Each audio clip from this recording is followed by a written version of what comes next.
I've seen a lot of videos and people really talking about self-aware and being too self-aware, and even I've made a video on being self-aware, and at the time I really believed that I was being self-aware, and too much so to where I noticed everything and every little detail was a message, and how people communicate with me meant something.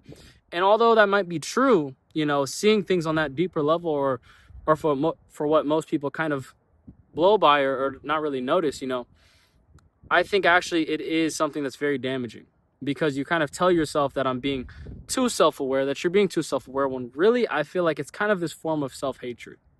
Because you think about it, if you're only focusing on the negative things, on the things that are hurting you, and even being self aware and still practicing things that hurt you, that's not being aware. Because if you were aware of it, you'd stop it. That's just self hatred. And I think a lot of people have confused the two and even kind of derived them from each other.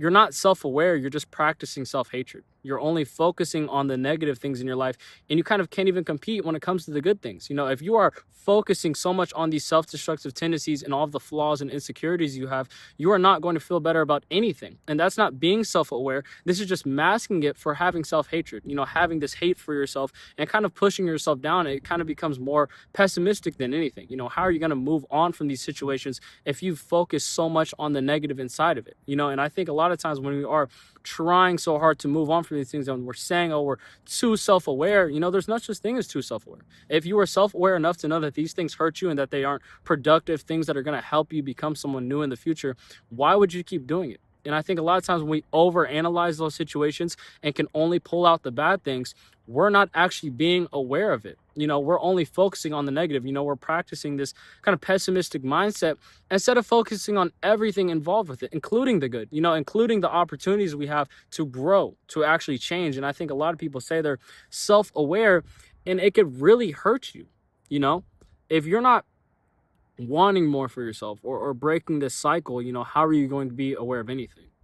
And when people say this, I think it gets so lost in translation. You hear so many people talk about it, and there's so many videos, even people who kind of make similar content, speaking about, oh, well, it sucks because I'm so self-aware and most people aren't, when that's not the case at all.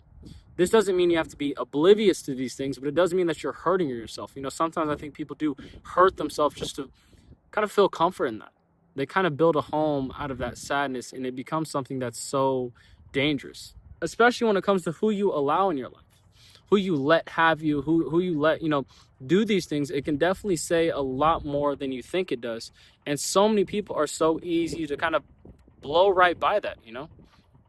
Who you allow to have access to you says a lot about your self-respect. And when you do think about the people that have been involved with you and that you allow yourself to form connections with and talk to, this speaks directly to your inner self, who you care about and what you allow in your life. This now shows that people can tolerate, a certain level of disrespect with you, especially if you're allowing these people to come back whenever they please to, or if you're just allowing them to disrespect you time and time again. When we do allow this in the long run, we might think that we are just a forgiving and great person. They might even tell you that, but really you're being used. You're being taken advantage of and taken for granted. And if you want to move on from these situations and actually value yourself and have other people see that, you have to understand it. It doesn't have to be this strict program, but it does have to be this form of self-respect and self-love. You can't love anyone without loving yourself first. And I think so many people have been stuck on keeping people that they don't worry about themselves at all. You have to realize that you do have to be selfish in order to have your own life. Everything that you are doing and want, this definitely has to come first when it's you, the things that you care about. And I feel like so many people can forget that and blow right by that, or even feel wrong that, oh, why should I make everything about me, when really you have to. You have to understand that what you want means so much more than you actually think, And I think there's been so many times, even in my life, where I've kind of forgotten this, that I've tried to be something for everyone else, but I've never tried to be something for myself. And it gets hard. That self-hatred, that's definitely practiced. And I think being miserable, being sad is something that you can sometimes feel like is permanent. It doesn't have to feel like this thing that you're stuck in forever. It doesn't have to be this thing. And I think so many times we keep thinking that this is, how I'm supposed to be living, or that I'm supposed to keep doing these things, when really it's just sadness in the end. It's a paradox. You have to learn to break it. you have to break that cycle of falling into sadness and using romance to get out of it. And I think so many people fall into this time and time again, and they can pour so much into other people, hoping that that light will show something in their life, or reflect, some level of love or happiness. And when those people disappoint you, you fall back into that paradox, back into that sadness that you have built a home out of. And we have to learn to break that. You don't need romance to break out of this melancholic state that you're stuck in. This is something that you can save yourself out of. Instead of waiting for someone, why not be that someone? Why not pour that love into yourself? If you were chasing the things that you cared about as much as you chase these other people, where do you think you'd be now? You'd be an entirely different person. You'd have so much more, stuff and confidence in yourself, instead of feeling remorse all the time and feeling sad for these people that have passed up on you. That is their own mistake. This shouldn't be something that you have to grieve for them, but it's your own life. You've made mistakes, you've had these things happen, but you're still here and you're able to get over anything that comes your way. And that's the most important thing. If you don't have that resilience, I do kind of think, what do you have? What are you looking for? And I think practicing, trying to become a better person says a lot, especially when you could admit you are a bad person first. And I think so many people think that, they think that, oh, well, I'm a horrible person, so I'll forever be a horrible person. No, if you can take accountability enough to know that you've made mistakes, that you can still change, I think that says a lot more about your character than anything. And a lot of these videos, I'm talking about my experiences and telling people how I feel, when really I feel like I've been a bad person at times. Even my own struggles have kind of prompted me up to the person I am now. And that's practicing, that resourcefulness and gratitude in life, and trying to become a better person, to promote yourself. Even if you are feeling bad or feeling horrible about these things, you're not a bad person if you're looking to improve. And I think when you do have these bad things happen, and that you're aware and you're able to take accountability, but you still want to become a better person, you still want to make amends for the things that you have done, that says everything about your character. You're not defined by the things that happen to you, but it's how you react. It's how you move on from those things and who you are after. And I think if we focus so much more on that, it'd be a lot easier to improve for ourselves, to become this new person. I think so many people feel like they have to be defined by their flaws or some mistake they made in the past. Really, that mistake doesn't mean anything about you. It's just something that's happened. That's not something that's going to be on your tombstone, or that everyone's going to, talk about when you're gone. It's who you were after, the type of person you were, the things and characteristics that you have in order to break out of those sad moments. Those are the things that you need to focus on. And I think so many people have been so scared with their life and timid that they don't know what to do from there. They don't know how to feel. They don't know, a lot of these things. And when they pour into other people, hoping that it pours back into them, that's not always how it's going to work. It's not always going to feel like that. And I think you have to feel more confident in that sense. You have to be able to be there for yourself. And I think a lot of this whole video, a lot of it is really just addressing this self-hatred.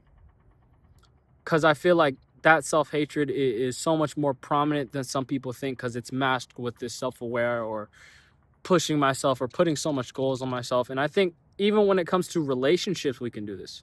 We might feel like, oh, well, I'm not ready for a relationship. And it can kind of be this internal battle of wanting love, but feeling like you aren't deserving of it. And a lot of times it's just because you've been alone for so long that you think this. And that should never be the case. That is hurting yourself more than anything when you think like that. And you have to kind of move on from that situation. There's nothing that you should be necessarily waiting for. You don't have to be ready in that sense, and I think that kind of hurts a lot of people, and a lot of people are afraid to admit it, or kind of struggle to kind of move on, or to actually have relationships. And it can be very hard, especially when you tell yourself that you aren't deserving of these things. And sometimes, telling yourself that you don't deserve a relationship, or that you're not ready, is that kind of subconscious telling you in the back of your mind that you shouldn't have these things. And I think if you listen to that subconscious for too long, you kind of lose sight of who you are in reality. You kind of can't go anywhere. And that includes, your goals and the things that you're looking for. You just have to be able to move on from that, and to feel more confident within yourself, to know that you are capable of these things, that being self-aware isn't something that I have to, hate, when really it's a superpower. A lot of times you can turn that anxiety from the future and misery from the past into being the perfect person in the present. because you're able to have this gratitude, but also awareness of what has happened and what might. And I think if you start to think like this, if you start to feel more confident in yourself, to understand that you can be this new person, that you can be completely, better in all this sense, and look for the bright side in things, you would feel so much more confident, and it wouldn't be stuck in a self-hatred type of thing, or I feel horrible about this, or that I am a horrible person. No, it's self-acceptance. A lot of these videos and TikToks and Instagram and whatever it may be, I feel like a lot of people have this idea that it's a dwelling thing, or that it's depressing, or that it could be so negative. And I've seen a lot of comments, and I've wanted to address it.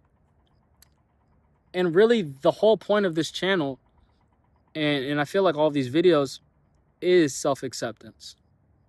Because a lot of the things that I talk about are things that I've dealt with, and things that not a lot of people are entirely aware of, that some people maybe know, or some people, I feel like a lot of times, have experience, but they just don't exactly know how to formulate the right words to say it. And that's exactly what I try to do.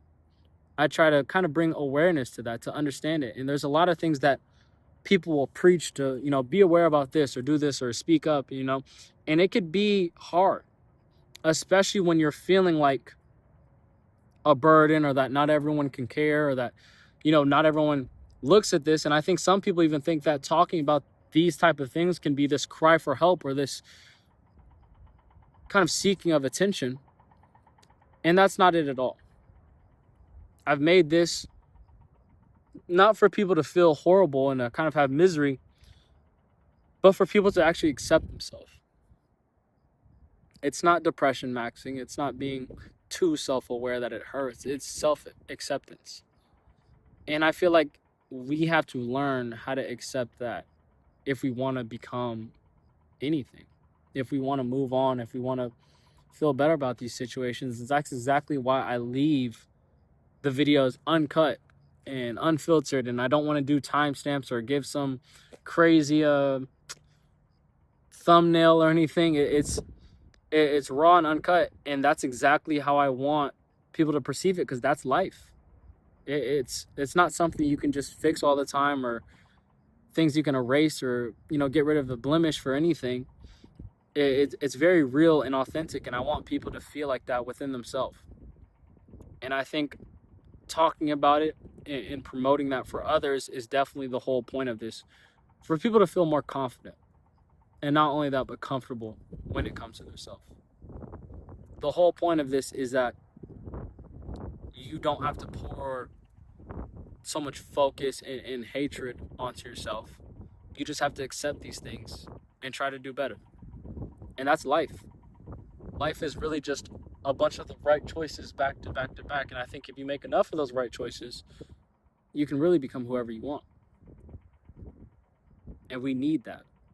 We need people that are authentic enough to know that they don't have to be what someone keeps asking them to be, or that other limitations, have to hold them back. It's really you for who you are. And that part of acceptance is what I think a lot of people have struggled to actually find, actually get. That's the whole point. You need that in order to be aware. Like I said earlier, it's not this point to be oblivious, or to not focus on anything, or even the wrong things. It's being able to focus on the bad things just as much as the good things, and not putting yourself in this pit of sadness and misery, time and time again. It shouldn't be self-hatred, but it's self-progress. And it's trying harder each day to become a better and new person. That's what we need. That's what's lacking when I do think we're talking about, improvement in the end.